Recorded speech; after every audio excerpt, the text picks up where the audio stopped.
I'm Bea. And I'm Sam. And we're two best friends who like to talk shit about smut, wingspan, and sometimes books. Join us every Wednesday for a new episode.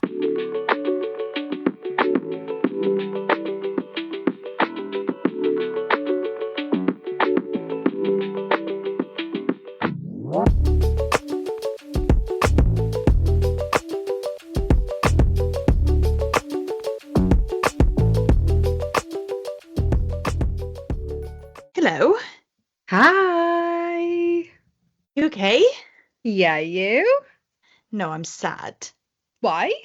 This is our final episode of Recording. Season 1. Yeah, this is it. But what a final episode to have. Like, when we record these things, they're not always timeline-wise, like, happening before the interview. Because normally we forget to record an intro and outro is pretty much how it goes. So this interview has happened. Sorry to ruin the magic. But when I say, like, I want to be all the authors that we've interviewed, right? Like, they're all so nice. They're so cool. They all write incredible books. But, like, Kris K Haines, the woman that you are. She makes me laugh because I don't know if you saw this at the beginning of The Butcher and the Ballerina. I'm just really quickly going to get it up. But the very first page of Butcher and the Ballerina, she's written, hang on. Okay. So basically she's written that this takes place before Memory Puller and The Exile and the Savior. So you need to have read them first, basically. And then she's written at the end, if you've decided to ignore my recommended reading order, you little rebel, you. And I don't know why it just made me laugh so much, because I was just like, I don't know, I just feel like she's so personable, if that makes sense. Yeah. Like she's a class author, but I just feel like she's just like a normal person as well. Like she comes across so well. Yeah, and I think, not to spoil her, but at one point in our interview she said something like, oh, because she said something like, oh, I'm a nobody, no one knows who I am. And I'm like, Kris, you're Kris K Haines, you're not a nobody to us. Oh my God, if I could even write a paragraph that was even close to something that you've written, that would be me made up.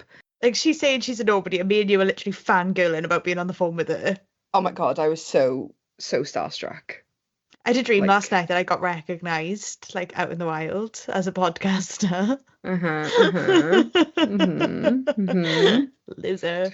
Who knows? Maybe at the Danielle Jensen sign-in. We never know. Hopefully. Are you currently reading anything? No, I am. So I don't know if I've said this, and I don't know if anyone who listens to us who's a reader but also writes does this when they're writing. But when I'm having an existential crisis about writing, I pick up books that I love and I just read a few pages to remind me, I get so stuck in my own head about writing that this will come as no surprise to you because you're on the other end of it. Really? Often. But sometimes I just have to remind myself they're words on paper, and not to this isn't by no means shit talking this genre, but for the most part, that's what I love about this genre, is what people are writing is not the most overcomplicated prose. Does that make sense? You can just say, I opened the door. That's okay. Yeah. No one's going to put your book down just because you wrote, I opened the door. But I get really stuck in my own head about what I'm writing. It feels too shite. So I'll pick up books that I love to read a couple of pages and be like, look, Sarah J. Maas just writes, the door opened. And that's okay. And I love those books. So at the moment, I'm emotionally reading Riftborn. Okay. Just as a reminder to be like, I can do this. Okay. It's okay. So I'm not really reading, but my emotional teddy right now is Riftborn, which is why it's right next to me, because I was just having an emotional read. So no, I'm not reading anything, but I am going on holidays next week. And I might, even though I'm not technically supposed to be reading, I am supposed to be writing because I'm still technically supposed to get draft 1 done by mid-March. I might take Onyx Storm. Or I might take my Kindle because we've been sent the Arc of the Rebel and the Captive. Yes, we have. So we'll see. I've got a lot on my plate at the moment. So much. Sam, well, both of us did it, but like you said yes to so many things recently, to reading betas, like, yeah. Yeah. So Yeah. what are you reading? You're reading. I'm reading Secrets of the Dead by Laura Carter, which is an author spotlight. Mhm. I'm also reading Prince of the Tower by Amy Clinton, which is Which is an another author author spotlight, yeah. spotlight. I'm audiobooking Phantasma. I've only got about an hour left in it, so I'll probably jump on the walking pad tonight and finish that. Really, really enjoying Phantasma. Mhm. Um, I'm beta reading for a friend of Bee's. It's not on Goodreads or anything, so I can't like send you off to it because it's still in the very early stages. That is called It was The Paper Child, but she's changed it. Is it The Tinderbox and The Paper Child, I think it's called now? which is the Yes. Tinderbox and the Paper Child. So I'm beta reading that. I've got I've got Kris K Haines' Arc of the Rebel and the Captive. Victoria K. Taylor's Arc, which is A Throne of Frost and Flame. I've Mhm. been sent LJ Andrews' arc of her newest series coming out, which is Broken Souls and Bones. I feel like, Found. We got something we've, Dustbound as yeah, well. sorry, and I've got Duskbound's arc, and I've got another author spotlight that I need to read. So I'm a bit overwhelmed. I'm not gonna lie. She's a bit booked and busy. I've said yeah, I've taken on a lot. I've bitten off more than I can chew at the moment. But what I'm currently like physically reading, this is all on my plate and I'm sort of like dipping between them all, but what I'm physically currently reading is Secrets of the Dead by Laura Carter. B, I want to talk to you about this so much. But I want your Ooh. reactions to be genuine when we do author Mhm. spotlight. Wow, is all I can say. If anybody is interested in reading this prior to our author spotlight coming out, then yeah, Laura Carter, Secrets of the Dead is so fucking good. Is it the first in the series? Yes, and it's going to be 5 books. There's Ooh. 2 out already. The third Mhm. is coming in March. So the third will be here in Ooh. a couple of weeks. Mhm. But yeah, it's going to be 5 books. Love it. Yeah. But the other author spotlight that I said I was reading, which is Amy Clinton, Prince of the Mhm. Tower, Mhm. that's a Sleeping Beauty retelling, but he's the Sleeping Beauty and she's got to wake him. Yes, I remember you telling me this. It sounds, and also, can we just say the covers of this series? Oh, And to die for. also the Prince of the Tower is set around like a coven of witches. Oh, And is it? they're so fun because like obviously like some are much older and they're like quite grumpy, some are like young and still like Mhm. naive and they're really fun characters, so you get like a really broad spectrum of witches. I um love it. from what I've read so far, I'm only like 30% in, but Mhm. I'm really enjoying that as well. So yeah, I've got a lot on my plate. Ooh, that's so this exciting. this break in podcasting is actually come at a good time because I could just smash out all these books that I need to read. Yeah. And like some have hard deadlines, so I'm like, Ooh, yes. yeah. Just But a little bit squeaky bum time. fine, It's fine. fine. I'm a fast reader, so I'm You not are. concerned. I'm not concerned. I need a new audiobook. I'm gonna finish Phantasma probably today. I've got an hour left in that. And I listen to audiobooks when I'm on my treadmill, so I need something new. If So if you're anyone's listening, listening, yeah, yeah, slide into Sam's DMs and tell her about audiobooks. any good audiobooks, preferably that are free on Audible or only 1 credit on Audible, please. Yes, because we're not here for Or those if they're on multiple Spotify, parties. I've got a Spotify premium account, so if they're Mhm. on Spotify, I could potentially listen there too. Mhm. Mhm. Mhm. But sorry, I digress. Kris K Haines, this Ah, interview, yes. Yeah. what a delight. Oh, I'm just so obsessed with her. I'm so obsessed with her. Like, I'm so glad that this is our season finale because oh yeah. like it was just such a delight. I had so much fun doing it, and it's like a big warm, comforting hug for it to be the end of season 1. Yeah, and she's just so cool, and I just want to be here when I grow up and I'm an author, maybe one day. I don't know if you saw on our Discord, one of our followers, Sarah, she's been buying the memory puller books from Kris K Haines' Etsy store. So they're not the covers we've got. Let me see if I can pull one up. They're the covers that were behind her when we interviewed her. I don't know if you saw them. Yeah, that's what I've got. No, sorry, the ones on the shelf below, they were like a creamy like colour. Oh, don't tell me this. And she signs them. Like if they come from her Etsy store, they're signed. Let me see. Yeah, I don't know why. I thought they were like special editions. Well, they're like a different edition, but they come directly from Chris's Etsy shop. And Sarah read them because we'd done because we were talking about them.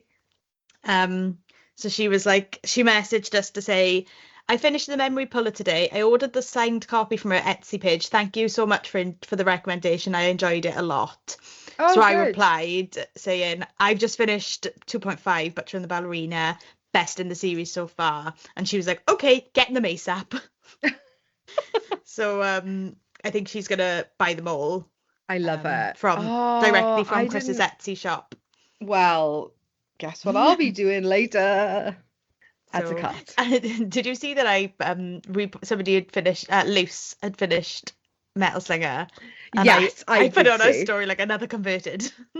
I'm so glad she liked it. I was really nervous. Do you get nervous when people are like reading this because of Pod of Smoke Wingspan? And I'm like, oh my God, I really hope you like it. Because imagine they're like, shit. The thing is, like, it's fine because there's been things that you guys have recommended to us that we've not loved. We don't get mad about it. Like, we're just all very different. When the moon hatched. But it does just make me nervous. I think Caitlin did I always say tweet, it's not a tweet, it's a threads about this the other day, and she was like, it makes me really nervous when I see people reading what I recommend. But then I don't know why Caitlin's ever nervous, because she literally has like 5-star recommendations. But then she loved When the Moon Hatched. Yes. That's the only book we've ever not agreed with her on. Well, I can't speak. I DNF'd after like 2 chapters. So it's not bad. It's not the worst book I've ever read. It just... Do you know, I do have that. If I need an audiobook, I do have When the Moon Hatched. I think is it gonna make my steps feel like 40,000 steps? Yeah, I think you need the glossary. You need the glossary. Okay. I think I might have it. I think I would have enjoyed it more if it's on KU as well. If you didn't want to read your physical copy, you can Kindle it. Okay. Well, I've got too much to read at the moment. Yeah, no, I don't know why we're adding to your TBR. Don't add Sam's TBR. Yeah, okay. So we've talked for ages. Let's get into this interview. Hi, I'm Kris K Haines, and I am the author of the Memory Puller series. Yay! Amazing. Yay! So excited to be here with you guys today. This series has become our whole personality. Like, it's all we speak about to each other, literally. I love that. That's so sweet. Like, what greater compliment could an author possibly want to hear? We were just recording for like 30 minutes before this because we had like a segment we needed to record, and we finished early, and we just sat on the phone for 20 minutes and just spoke about Butcher and the Ballerina. Oh, I love it. Because together we've only actually talked about books 1 and 2 because we haven't done an episode for book 2.5 yet. Right. So I was like, let's talk about it because we actually haven't talked about it. Nice. I have on my handy dandy little water bottle. I don't know if you guys can see this. My artwork of Ronan with a little eye patch. I'm so obsessed with him. Yeah, we are. Me too. We are obsessed. Can you tell us, if you're allowed to, what you are currently working on? Yeah, because it's not that interesting. I apologize. I literally before I got on here with you guys, I was doing my final corrections to Rebel and the Captive, which is book 3 in the series, because I am sending it out to ARC readers probably tomorrow. So I had to go through and read it and make sure all the punctuation is correct and those final. I'm so bored with it, you guys. I'm so bored. I'm at that stage where I've read it so many times that I have to stop myself from changing everything because I'm like, oh, this is boring. I'm like, Kris, you've read it 200 times. Just chill out. Send it to people. It will be fine. Mm-hmm. So that's what I was working on. And then after that, I'm probably going to take a little break just for like a month, because I've been working on this series continuously since December of 2021, like continuously, like without a break. And I just feel like I need to like chill for a little bit, get those creative reserves flowing again. Absolutely, and you deserve a break. We say this all the time. Oh, sorry, No, I was just going to say, we say this all the time when it comes to like writing, is that like usually then when you're like promoting or releasing, most of the time you're trying to do that, but you've also probably started at least first draft, if not further, of the next book. So I think we were talking to Alyssa Lonergan about it the other week where we sound, where it's like to the readers, you see these gaps, not gaps, but like you have these breaks in between books. But for the writer, it's just this perpetual, like just rolling thing of like years and years of like, and she was saying that when she finished her series, that she was like, I just needed it to be done in the best way, but like I just needed it to be done. The good news for me is like, I still have, well, let me back up a little bit. So the reason that there's 3 couples in this series is because I get bored with just one couple. Like once they're together and they're like happy, I'm like, I don't care about you anymore. So like I needed something in every book where there was still that initial tension. So like that's why there's the 3 couples. But luckily, even after finishing Rebel, like I still have like scenes that I'm imagining between the 3 different couples that I'm excited to write about, which is good news. That's so exciting. And all I was going to say was, what is the official release date for The Rebel and the Captive? It is Wednesday, March 26th. So Okay, a little over a month away. Awesome. So I like to give my exciting. ARC readers like plenty of time. Yeah. We will, because I will be out of my, what are we calling it? Cesspit, Sam, writing cesspit, writing hole, writing block, writing lockdown. I don't know what we're calling it at this point. And when I tell you I'm coming back with a bang, it's with this. Like that is what I'm coming back with. Like it'll be the first thing on my Kindle when I am freed back into the world. I love it. I'm so glad that I read the first 3 chapters that you've sent out, but also I was like, why have I done this to myself? Why have I read 3 chapters knowing there's no more? I know, that was so evil of me, because I feel like those 3 chapters, like you don't really get any answers. It's like, okay, you find out where people are, but they're like little teasers. It was mean. It was really mean of me. Yeah, it's so exciting. So I guess our next question is, there's so many characters throughout the 3 books at the moment. I'm guessing we're only going to get more of that from the next book. But which of the characters that we've had so far from the Memory Puller series do you most closely relate to? I love this question.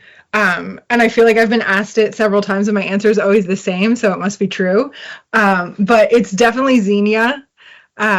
She's the most optimistic. She's really like very sunny, very outgoing. She's not a badass, right? Like she can't even like throw a punch or anything. She's not like really fit, which I am not. But she still has this like great core and like inner strength, and there's some really fun scenes in book 3, like just talking about how, strength isn't always just about being able to punch or wield a sword, but it's about like your intelligence. And so I think I probably relate to her the most. And I have a thing for like grumpy guys. My husband's grumpy, so her and I share that in common. I love it. And we were talking about this in our episode, but we just love how, kind of like you said, perpetually happy she is, but in the best way. Like she just doesn't let anyone like dim her sparkle, and I love it. Mm-hmm. Yeah. I think sometimes when you get a sunshine character, they can become annoying, but Z doesn't become annoying. Like she's the friend that you want to have. Like, right. Oh, she's just such a joy to read. I love writing her. She's really fun. And she's like sunshine, but she's also not like, I don't want to say innocent. That's the wrong word. But like she curses a lot. Like she's sunshine, but she's kind of like edgy sunshine.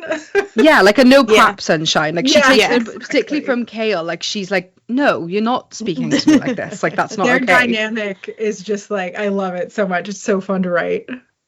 They are fantastic. Okay, so talking a bit more about your actual writing, can you tell us about your writing space? Are you a coffee shop writer? Are you an in the office writer? I wish I could be a coffee shop writer. I feel like every author that you guys have interviewed has said this. Like, I'm waiting to listen to one and find somebody that says like, "Oh yeah, I write in a coffee shop." But like, I would get way too. I think I would get way too distracted. Like, I need like my own space with my headphones in and just like shut the world out. I'm in my office right now. So sometimes I write up here, or sometimes like my poor husband. I've been, like I said, I've been working on these books for like 3 years straight, like without a day off, in addition to my day job. So like I normally write at night or on the weekends. And like to ensure that he actually sees me sometimes, I actually sit at a desk right by like in our living room. So like I'm sitting there with my headphones on writing, and he's like scrolling through TikTok on the couch with the dogs. Mm-hmm. I love it. Yeah, I think we said when in our last interview, like it's very much like romanticizing your life to think you could be a coffee shop writer. But yeah, I can't. Someday when I'm lucky enough to do this full time, I'm gonna try it. I'm gonna try it and see if I can make it work. Because there's something really enticing about the thought of like, okay, I'm gonna go to a coffee shop. I'm gonna sit there for 3 hours. I'm going to have snacks and my little cup of coffee, and I'm going to write as many words as I can in 3 hours, and just have it like be separated from your house. Cause there's so many distractions when you're at home, right? Like, oh, I got to fold that basket of laundry, or my dog is whining at me to get let out. Like there's something that's very, that sounds like that would be fun. So I want to try it someday. Yeah, when I had I took a little break at the beginning of the year from my day job to write, and a friend of mine was also a writer. We went and met up, and we're like, oh, we'll do that, like a cute little writing day in the coffee shop, but we'll sit next to each other. And then it was 5 hours later, and I was like, Rachel, I've written 50 words. I have done nothing. So have you heard of the Realms in Peril series by A.N. Caudle? Worthy of Fate is the first book. She and I met through Instagram and have become friends, and we tried to do a sprint together at one point. She'll remember this and laugh if she hears it. But we got onto, I think we were on Zoom. We got onto Zoom and we're like, okay, we're going to spend an hour together and we're going to write. We literally spent an hour talking and then wrote for 10 minutes. I got 300 words done. I was like, well, that didn't go as well as I thought it would go. Yeah, I've also been the victim of that as well, where I joined a Discord with a friend and do writing sprints, and then it's 2.5 hours later, and you're like, no, I'm too chatty. It's never gonna work. So kind of staying on the topic of writing and your process, what would be the one bit of advice you would give to aspiring authors like myself who are just starting out, I guess? Another great question. I'm always like, why would anybody want advice from me? I'm nobody. I've done nothing. But I think the biggest piece of advice that I've read elsewhere that really helped me, especially as I was moving into book 2 and book 2.5, is your first draft is going to be garbage. And you have to let go of trying to make the words perfect as you write them. The draft of the first book took me a long time because I hadn't internalized that yet, and so I was trying to make every single word perfect. And then as I was working on book 2, I was like, all right, whatever, I'm just gonna write garbage sentences, they're not even grammatically correct, I'm just trying to get the idea on the page. And then you go back and read it and you're like, oh my god, what the hell was I talking about? But at least you get the bones there, and then you can massage it into the story you want it to be. I honestly hate drafting so much. I hate it. I would much prefer the editing process when you get to fix all the sentences and the story actually comes together. I feel that so deep in my bones. I feel that. I think it was, I can't remember who it was, but someone else gave similar advice when we asked this question, is that draft 1 is just telling yourself the story. Yes. Sometimes, I'm sure somebody said that sometimes it can even just be not bullet points, but kind of it's effectively a bullet pointed version. And I feel that so deeply because I am so guilty for every single thing I write. I'm no, it must be perfection, and then I'm oh, it's taken me 5 hours to get 500 words on the page. When I was editing book 3 a couple months ago, I got stuck for 3 hours trying to name a town, because when I'm drafting, like, I don't name anything either. I just like put in brackets. I'm like, insert town name here. And when I went back to edit it, I was like cursing myself because it took me like half a day just to figure out a name of this stupid town that's mentioned once. Like, I don't know why I spent so long agonizing over it. Like, it doesn't matter, but you get so like intense about it. And for me, when, like, sometimes if it's garbage for too long, like, I can't go forward. So like what happens to me a lot is I'll be drafting and I'll draft like 20 chapters, and then like I go back and read them to get myself into the story, and I'm like, this is crap, I can't go any further. So like I actually have to go back and then like edit the first chapters and then go forward. So it's this weird like 2 steps forward, 5 steps back process to try to get to the end of the first draft. Yeah, I feel that. I don't know if you've seen, but a couple of people on like Instagram that I follow, other authors that use like the free writers. I don't know if you've seen them, and like the idea being, so they're like so the idea is like they're the no screen, effectively just like a keyboard, so you're not looking at what you've just written, and the idea is it makes you just go. But yeah, I don't know if that's for me. I don't know if I could do that. I don't think I could. Maybe it's mind blowing and I'll try it and I'll be like, wow, this is the best thing ever, but I don't know that I could do that either. Yeah. Same. I need the big screen. Like I have this like giant monitor that I write on, and I like that one's so tiny. I just don't think I could do it. Or some people talk about, like, I think it was Katie Robert, that she dictates her books. Like she just tells them to herself when she's drafting. I know a friend, like somebody that I know through my local writers guild, that does that. So because they travel a lot, so they like they can't, I suppose they can write when they're traveling, but sometimes they're like, oh, when I get bored and I'm on a flight, I just get out a dictator. They have like a dictator microphone and they just dictate it to themselves. I'm like, oh man, mine would be ridiculous. Mine would be like all over the place. There's no way. Yeah. I mean, based on the editing of our episodes, ours would be a lot of like. That's all. Oh my god, you never realize how often you say until you have to edit a podcast or fix your captions on TikTok. I was like, oh gosh, I say that a lot, don't I? And I feel like it's specifically a Welsh thing that we say like before everything. Or after and before, we just put it in between every single word that we possibly can. And I remember growing up, my mum used to be like, stop saying like. And now when I hear myself on recordings, I'm like, oh my gosh, my mum would be so angry with how many, we say it all the time.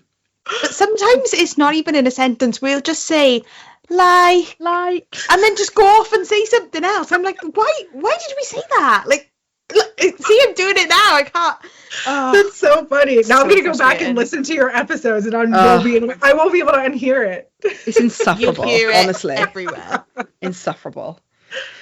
What was the inspiration for the different types of characters? Obviously, the memory puller, we have our Wind Riders, our Beast Runners, and our Death Stalkers. Oh gosh, it's like so long ago that I started it. Right when I was trying to do creatures, like I knew that they were all going to be fae, but I wanted them to be like slightly different from each other. And when I was brainstorming, I was like, oh, we've got the sky fae and the land fae, and I was trying to think of a third one. And at one portion of the draft, I gave them these like weird Greek names. But they were really hard to pronounce, and they didn't make any sense, and it was just too complicated. So once I came up with, okay, the Wind Riders are the ones that have the wings, they control the wind, they can fly, and then the Beast Runners are they're essentially shifters. They're basically shifters. Mm-hmm. But I wanted to give them a non-shifter name. And then the Death Stalkers being more serpent-like with like the venomous bites. I was just brainstorming one day and thinking like, all right, what are cool things that we can call them? And like, I still like the names, but sometimes I'm like, God, they sound like 80s cartoons, don't they? Like Beast Runners, like Wildcats Ho or something like that. But it's too late now. It's already been published. I can't change them. We love it. Yeah, we love it.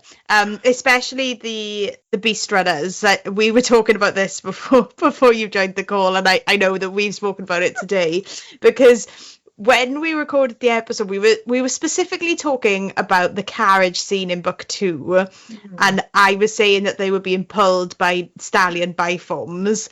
Then we got down a whole rabbit hole about, are there biforms of every animal in this world? And if there are there biforms of animals like cows and sheep and pigs and chickens? And then could somebody be accidentally slaughtered for meat or milked because you don't realise that they're a biform?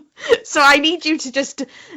I'll hand it over to you to discuss. So funny. Yeah, it would totally be possible, because there's no, like, in my mind, there's not really a difference. Like, maybe if you're Fae, like if you're a Wind Rider or a Deathstalker, you could probably sense that an animal was like a shifted beast runner versus just a regular animal, but a human probably wouldn't know. So like a human could kill a cow and it's actually a Fae.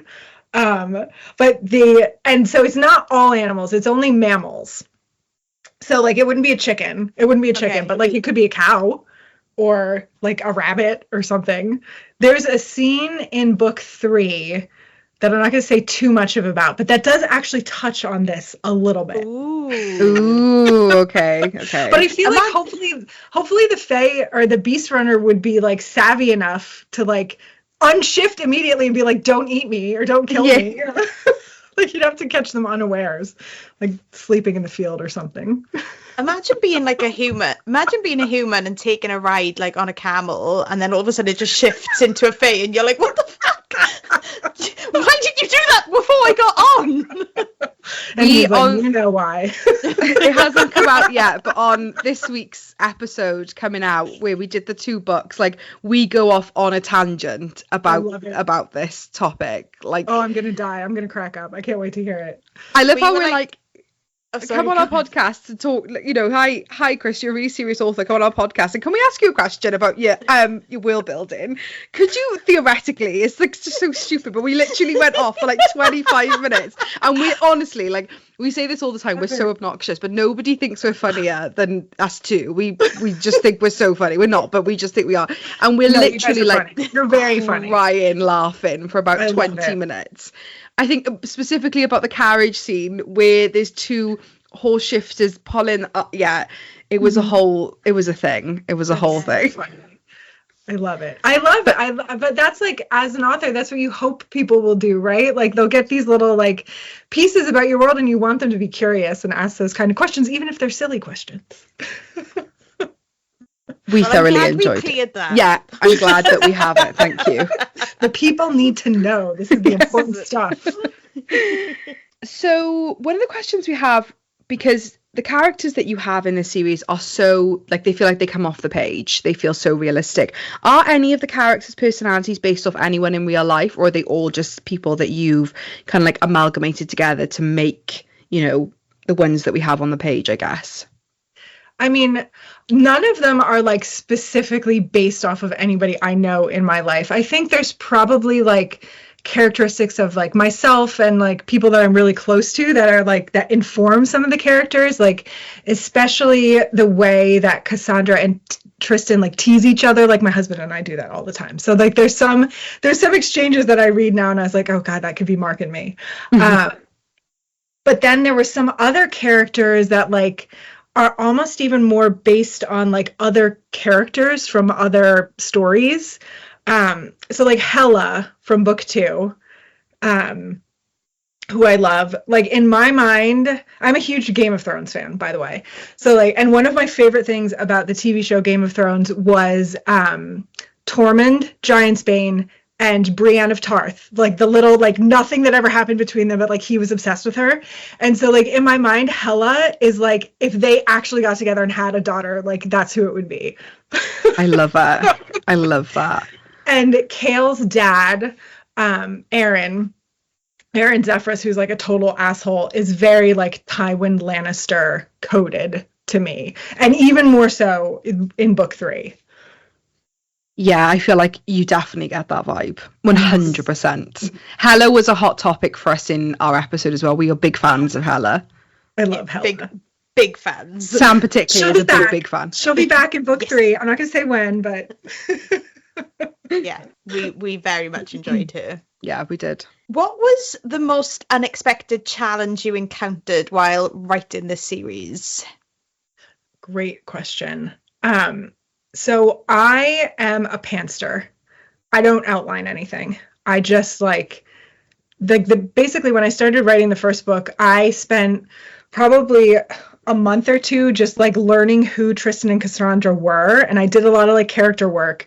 And then I was like, okay, this is the situation I'm going to throw them in, and then I just started writing, which sounds great and fun, but then you get to book 2 in the series, and then you get to book 2.5, and then you get to book 3. I don't have any idea how this series is going to end. So I'm beholden in book 4, which I haven't even started yet, to decisions that I made 3 years ago. That's the hardest part. And then it's like a logic game, right? It's this one little line that you put in book 1 that says this thing is not possible. Now you need it for book 4. How are you gonna make this make sense without all of your readers seeing the effort in that, right? That to me is the hardest thing. I think if I ever write a series again, which I'm sure I will spend a lot more time in the beginning, at least figuring out where the entire story is going. That's another lesson for you, B, as a new author. Think about where the story is going so you don't have to tie yourself up in knots as you're writing it. But it's really interesting that you say that, because again, one of the things that Sam and I think we say in the episode, and we've said it to each other as well, is that this in every single bit of when something comes back up and you're like, oh my gosh, the twists and turns come back up and stuff comes back up from book 1. We've always said oh my gosh, the foresight that you must have had to have all of this planned out, a mastermind. So for you to say oh, I don't know what happens, we're just what? Because us as readers, I think we always say that the author Danielle Jensen should be a member of Mensa, because we find in her books you'll read something 7 books ago and then 7 books later you're oh yeah, I remember that tiny bit of information. But we said the same about you. We were you should be in Mensa, because we were reading things. Well, I couldn't say it at the time, but Sam hadn't read 2.5, but obviously particularly referencing the ending of 2.5, and I was just my mind is blown. My mind is blown. What I do is honestly it's most of it is just obsessively reading the books again. When I was writing 2.5, I probably read book 1 and book 2 10 times each while I was writing book 2.5, and then I'd find something I was oh shit, I can't say that now, I have to change this. So it's a lot of that. And sometimes what I'm doing right now for Rebel is I'm listening to the audiobooks of book 1 and 2 again. So rather than having to read them, I'm just listening to them to make sure that I didn't contradict myself. That's my biggest fear, is I'm accidentally going to retcon something that I wrote in book 1 and somebody's going to catch me on it. I'm petrified of that. Yeah. Well, it won't. I can tell you now, it would not be us, because there's not a brain cell. Thank God. So the next question that we have is, was Butcher and the Ballerina a part of the story from the beginning, or did it come to you as you were writing the main 2 memory puller books? Yeah, not definitely not at all. And actually, Ronan's character in a very early draft of Exile was a woman, or a female. Mm-hmm. And I had a post up on Instagram about, it was before book 1 had even released. And I had a post up on Instagram about the different types of fae, about the Windriders and the Beastriders and the Deathstalkers. And one of my followers made a comment on there oh, great, then there will be hot fae males in all of these different types of fae. And at the time I'd only written Tristan and Kale, and I was I need a hot beast runner in this series. And so then I changed the character into Ronan. And then as soon as I wrote him with the tattoos and the eye patch and the white hair, I was I cannot not have him have a love interest in the series. I need to do something with him. And after I wrote Exile, I actually tried for a couple months to write Butcher and Rebel at the same time. But it just wasn't, I couldn't do it. Like I couldn't, I get really obsessive about the stories, and like I can only live one at a time. And like Rebel wasn't going in the right direction yet. And I was like, you know what? I need to focus on Butcher. I need to write Ronan's backstory.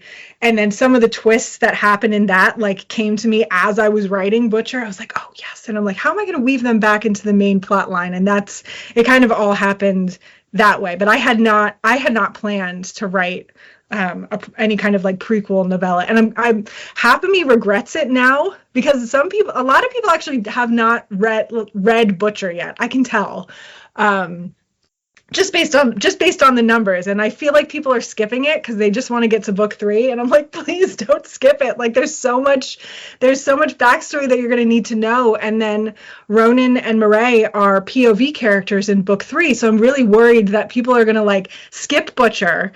They're going to read book 3 and they're going to be like, who the fuck are these two? Like, I don't care about them. So if you're listening now and you haven't read, you need to go read 2.5. Like, we're telling you now that you must go read it. Yeah, like, I don't want to tell anybody what to do, but I do. Like, read Butcher, please. I find it wild that it wasn't in your mind when you were writing the memory puller, especially based on the ending of Butcher and like the epilogue. The fact that all came after, that has blown my mind. The key is, I'm going to like take you behind the scenes, right? Like how the sausage is made. Be as vague as possible with a lot of your details, and leave lots of things open to questions, because then you can like tie them up later. And then you'll seem like a genius. That's amazing. Yeah, that's amazing. And also like, it's not just like, I feel like I shouldn't have favorites, but like Butcher and the Ballerina is it your favorite, Sarah? We haven't actually asked each other this, but is it your favorite? Yeah, so far, absolutely. I was like going through it. I couldn't get through it quick enough.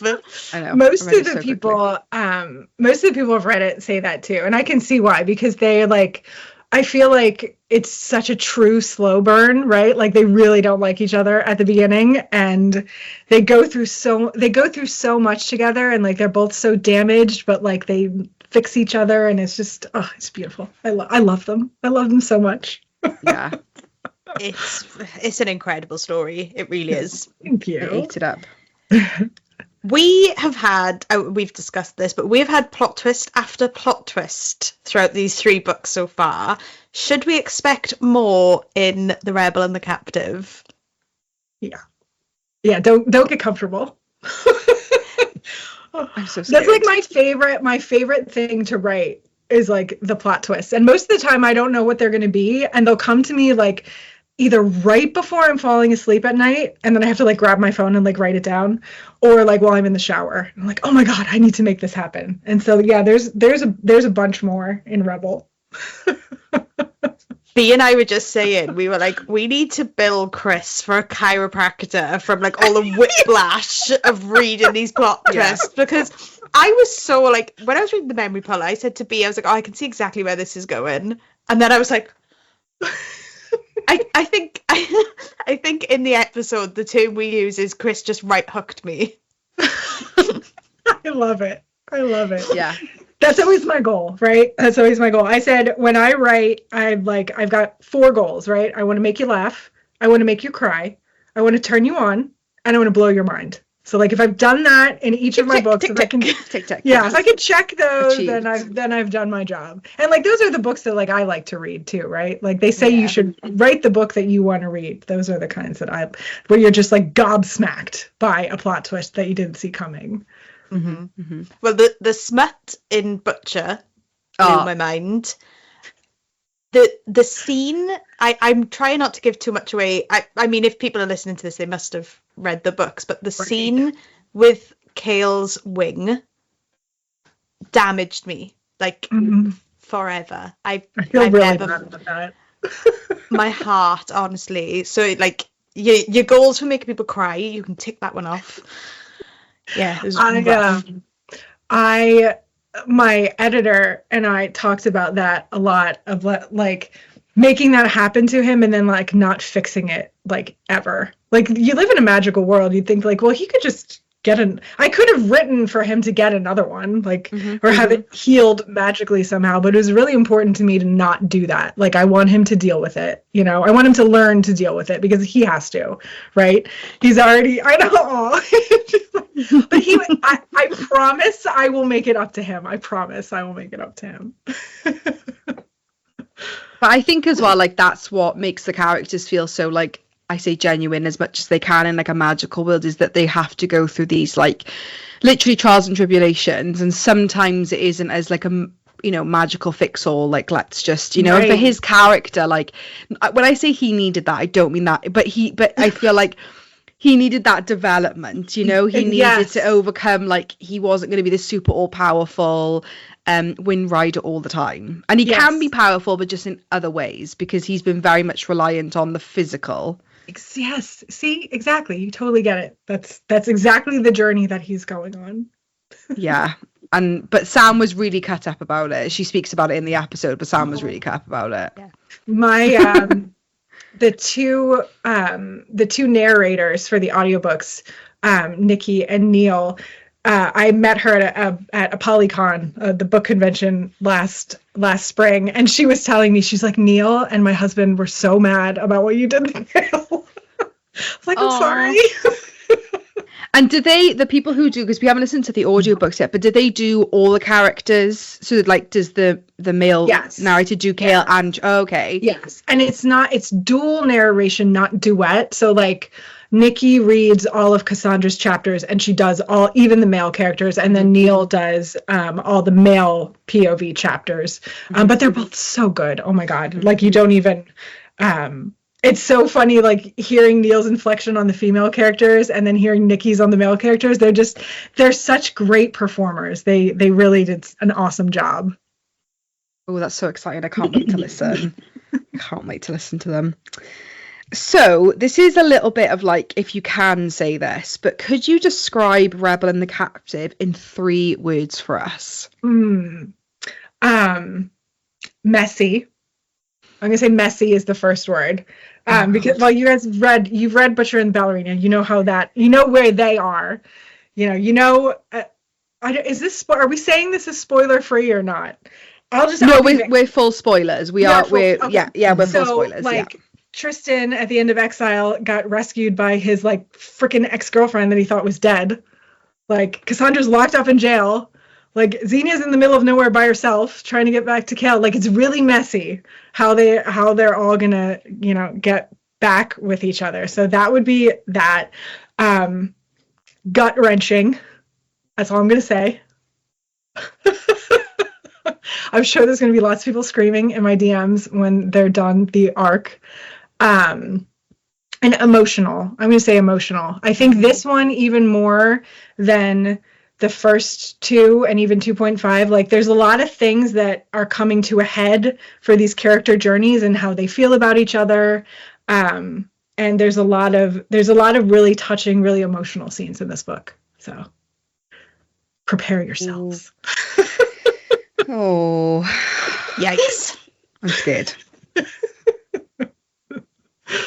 I'm like, if I stop now, then I could never know, and I can never be duped. Yeah, everyone's okay. Yeah, everyone's alive. Right at the end of the day, like this series is fantasy romance, right? And unbreakable rule of this genre is your characters have to have a happily ever after.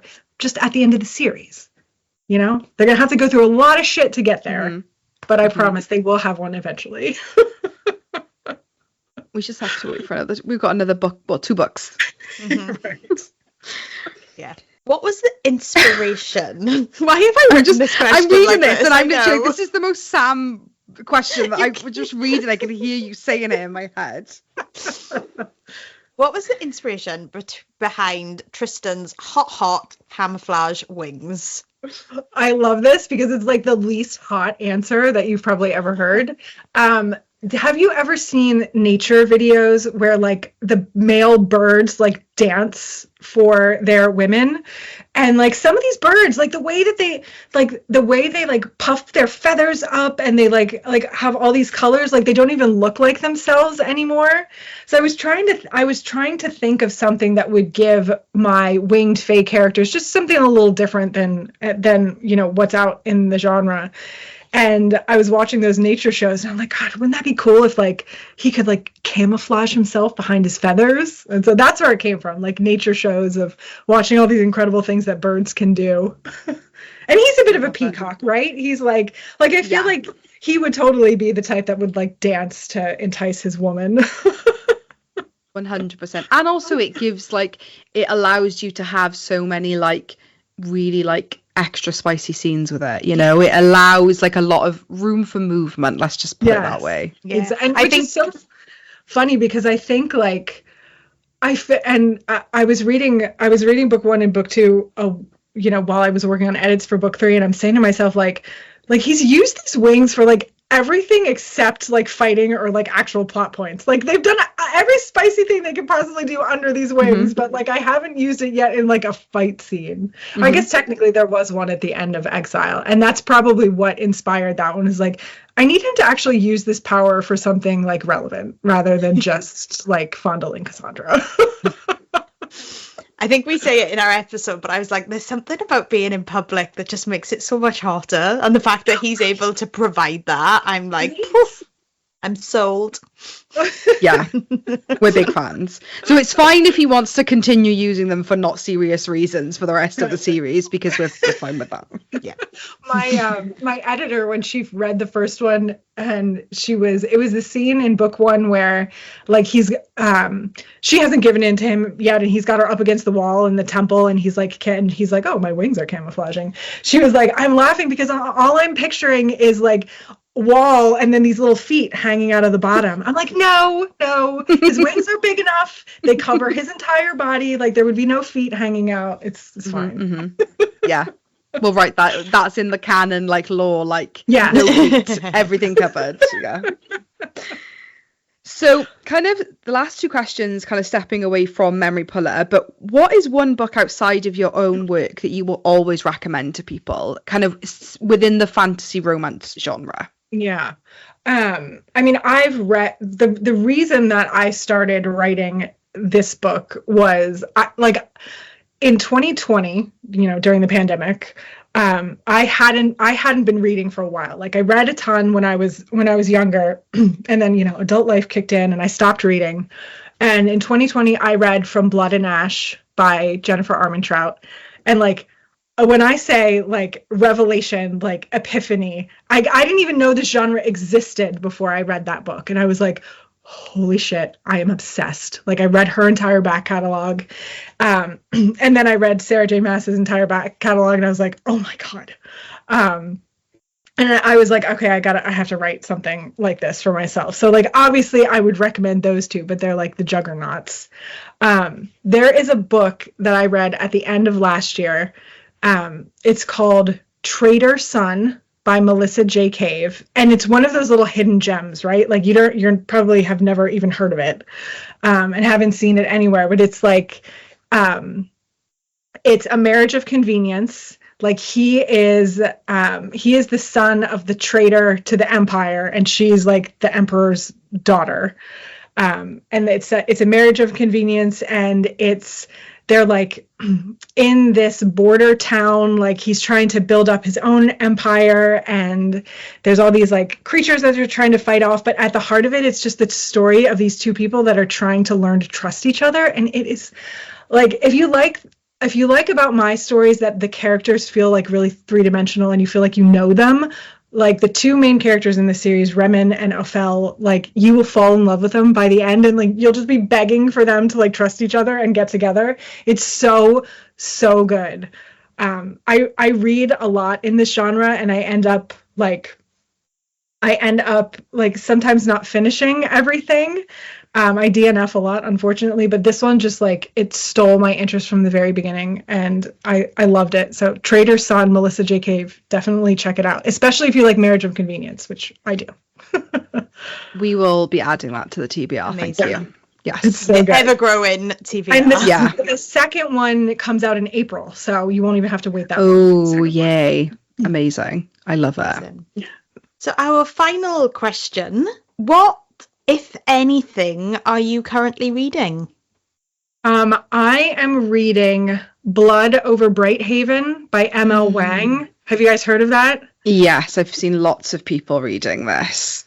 It is like the opening chapter of that book is probably the best opening chapter that I have ever read in any book ever. Like you get in the amount of connection that she is able to build between you and the character is like, it's amazing. Like you will instantly fall in love and you will be sobbing. Like it's the saddest opening chapter, but it's also like, oh my God, I need to find out what happens next. It's so good. The magic system is so cool and really different and very intricate. And I'm loving it right now. I'm about halfway through, and thank God I'm done with my book. So now I can spend more time reading this one. Yeah, I've seen a lot of people that we follow talking about this. Like a lot of people saying that it's a must. It's very unfortunately prophetic for the way that our world is right now, especially here in the US. Like there's a lot of stuff about like governments hiding secrets from people, and like I don't want it to feel like the real world right now, but it kind of does. Yeah, I get what you mean. It comes to something when those lines start to get blurred between like fiction and reality, and you're like, oh, this is I like to escape, but this is feeling a little bit too right. Yeah. But thank you so much for coming on, Kris. We've loved every second. To say we're obsessed is an understatement, quite frankly, with these books. We just love them. And as soon as book 3 is out, we are all over it like a rash. Little more than a month. Thank you guys so much for having me. Like I said, I love your podcast. I could listen to you guys talk about books all day. Thank you. Other than, and I think I DM'd this to you, but I'm going to say it here because the people need to know. Your rankings of your SJM males. Oh, yeah. Excuse me. My boyfriend, Lorcan, was way too low on that list. Yeah, what did we put him? I can't even remember what it was now. He wasn't even in the top 10. No, it's okay. I'm just he's probably not. Because we get a lot of like, because we're not the biggest Rowan fans, right? We're just not. I know that's a hot take, but we're just not Rowan girlies. Like we're just not. So we often get a lot of messages like, "We can't believe you like Rowan wasn't your number 2 or number 1," and we're like, he's just not. I don't know. He just doesn't do it for us.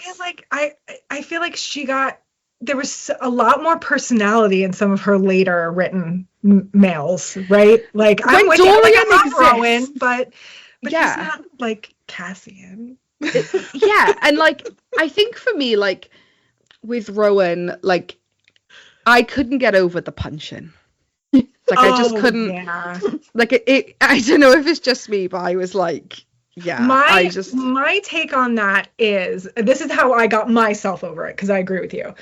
This is probably like totally toxic, but in my mind, I was like, he knows how strong she is, that she could deal with this, right? So like he respects her strength, and that's why he punched her in the face. Okay, I'll try and tell myself. We're actually doing a Throne of Glass reread for season 2, so I'll tell my guts off that when we're reading it again. Oh, too funny. So that was Kris K Haines. Do you know, I'm so glad to know that only mammals can be biforms. And that whole conversation, honestly, is all I've thought about since I read the books. Like, can you be a cow? But do you, honest to God, right, do you just think, like, why the fuck did these authors say yes to us? I know, she's probably like, fucking hell, what a pair of weirdos. But she was like, no, I love it. Like, she's so, I love her. She's so cool. But, like, I know, but, like, I just feel like such a knobhead. They were like, Kris, you know, in your world where you put loads of effort into building this, like, intricate world with, like, you know, animals and all these different shapeshifters, but could you be, like, a chicken and a shapeshifter? And she's like, no. Could you be murdered for your meat? Could somebody think that you're just a normal chicken? Could somebody milk you? Yeah, she probably came off like and said to her husband like they were so fucking weird. These fucking idiots. Yeah, literally. Funny. Oh, I know we said it in the intro, but like, What a delight. I just, when you just read books that make you so happy, like they make your soul happy, that's what Memory Puller is to me. I fucking love these books. Yeah, Butcher and the Ballerina. I know we didn't talk about it much because obviously we haven't actually done an episode on it yet. That's coming in season 2. Mm-hmm. But oh my god, Butcher and the Ballerina. All of it. I'm just so obsessed with all of it. Like, but the fact that now that we've spoken to her, like Butcher and the Ballerina was never in her mind when she was writing the Memory Puller. None of it was. How do you weave that story together? None of it, she said, like, not even the sequel, the second or the third, or she doesn't know what's going to happen in book 4. Then for Cassandra's mum to say find her, I know. I'm currently in the process of filling out the application form for Kris K Haines to join Mensa. Okay, cool. Along with Daniel Jensen. Yeah. Because that foresight is, I reckon I can just be like, can you just teach me how you do it, Chris? Please teach me. Well, she did say leave everything open-ended. Yeah, leave everything vague. And you can go back and do what you want. But it didn't feel vague to me when I was reading any of it. No, when she was like, oh, leave everything vague, I was like, well, you didn't. Well, you don't. You're a mastermind, Chris. You're like... yeah, that was amazing. That. Yeah, she's so cool. And, I just can't believe that, like... What number author interview was that for the end of season 1? Yeah, 9 author interviews. Wild. Oh, my heart is so full. I just can't believe it. It keeps coming up on my Google pictures like a year ago today, and it's all like the beginning of us posting about it. I know.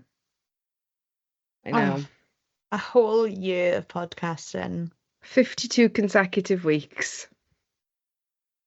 Wild. It seems mental, doesn't it? And mental that you guys listen, honestly. Yeah.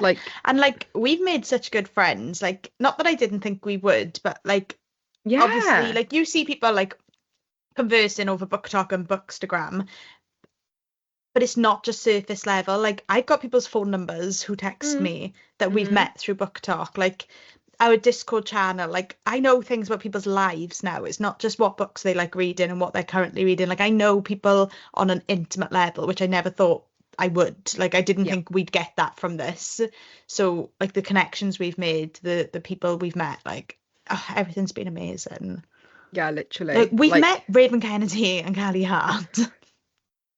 We're meeting Danielle Jensen in a couple of months. Yeah, we're going to the Danielle Jensen signing. But we've interviewed these authors. Authors are asking to come back. Not to like give to, but there's some authors that might be a bit of a repeat. Like, might be coming back for season 2.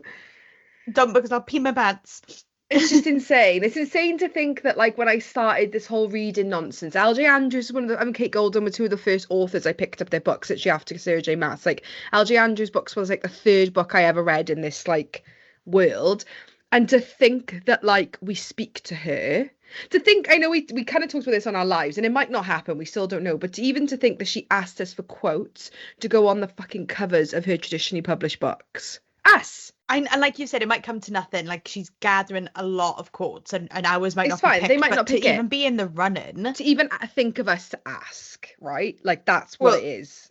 When her publisher emailed us the other day and was like, LJ specifically asked me to reach out to you, I was literally crying. I know. I was like, B, wake up! Yeah, it was midnight when it was literally like the middle of the night, and I don't sleep, so I saw it. Yeah, it was insane. I just, when you like just almost like don't know how to feel because you've just got so many feelings. That's how I feel. Yeah, that's how I feel. Totally get it. So, I would say like highlights from season 1, but this recording will be just ridiculously long, so maybe we'll do a post about it, like on socials. Well, all the author interviews, all 9 of them, and Bookish Dad, so I know wasn't an author, but like the honorary. Yeah. Well, they actually know is an author now, I suppose. Oh yeah, that's true. Yeah, I just can't believe this was just 1 year of doing this. I can't believe it. So for the first time ever, we won't be back next week. No, that feels awful to say, but we need it, guys. Sam particularly. Sam's been working a little arse off the last few weeks. So we're not going to be back now until the 26th of March. No. where we're coming back with our Tog reread. We are doing Yes. Throne of Glass, guys. We are doing 8 Phew, weeks of Throne of Glass. Yeah, we are. You can read along with us on Discord. The link is in our link tree. Or if you don't want to read along, then just please come back on the 26th. And we'll be doing a book a week for Throne of Glass. And I just hope that season 2 is as exciting, is that the word? I don't know. As full of laughs and memories as season 1 was. Yeah, we've had a lot of crying, laughing Yeah, over the last 52 weeks. a lot. We've A been lot, a really lot. silly. But it's been lovely. Like 2 viral videos and they're both about wanking. Oh my God, I know. You guys just love hearing us talking about wanking. Maybe we need to do in season 2, like a top types of wank video. Maybe is that what you guys want? Tell us. Oh, and don't forget, so while I just remember that the naming us, the naming you thing is still open. Maybe whoever's when we choose, we can send some bookmarks and stickers or something. I'm not sure. Sarah, who I said bought Chris's books, she really likes smut slingers. I like, yeah. Like metal slinger, but smut slinger. Smut slingers. I like it. I do. Yeah, I like it. My favourite so far is Smutterflies, I have to say. I do love smutterflies. I just think it'd be really cool because we could make wings and exactly. like a sticker. Yeah. Exactly. Is that everything? Everything for season 1. Oh my God. And we'll still be on social media. Like if you miss us, or we'll miss you, just message us. We're here. We're just see you in 3 weeks. See you in 3 weeks with Assassin's Blade. Can't wait to cry for 8 weeks. Please come back. Please. Thanks so much for listening. Follow us on TikTok and Instagram at A Pod of Smut and Wingspan. See you next week. Bye.